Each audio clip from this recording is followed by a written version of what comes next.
Tähän saunakeittokirjaan varmaan ihan alun perin sai siemenensä siitä, että mun mummolla oli tapana savustaa kalaa kiukaanpesässä, kun mä olin lapsi.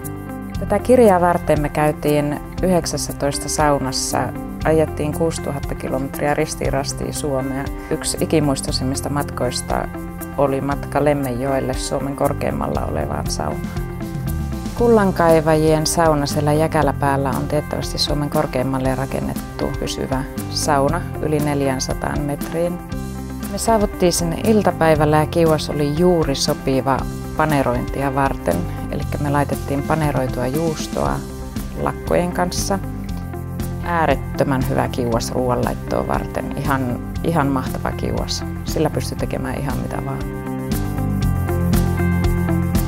Se oli varmaan se puuttomuuden yhdistelmä ja sitten se aurinko, joka teki semmoisen kauhean epärealistisen vaikutuksen. Ihan niin kuin olisi ollut jossakin pilvien yläpuolella. Maaginen paikka.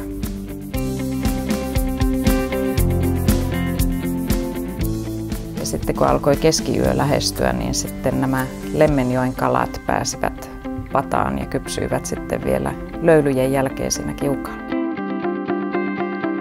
Tässä saunakeittokirjassa on mukana kulkenut valokuvaaja Vesa Ranta ja toisena kokkina Janne Pekkala. Vesa on äärettömän rohkeasti mennyt alastomien ihmisten sekaan saunaan. Pekkalan Janne on sitten erittäin hyvin oppinut kiukaan niksit. Tässä saunakeittokirjassa esitellään melkein 100 kiukaalle sopivaa reseptiä. Ja kiukaalla voi laittaa ihan mitä tahansa ruokaa, makeita piirakoita, patoja, leipää, patonkia, pizzaa, ihan mitä tahansa. Tätä kirjaa varten tosiaan käytiin 19 hyvin erilaisessa saunassa. Eteläisin oli Kemiössä ja pohjoisin oli Karikasniemellä. Oikeastaan kirjasta löytyy kaikkea muuta paitsi kiuasmakkaraa.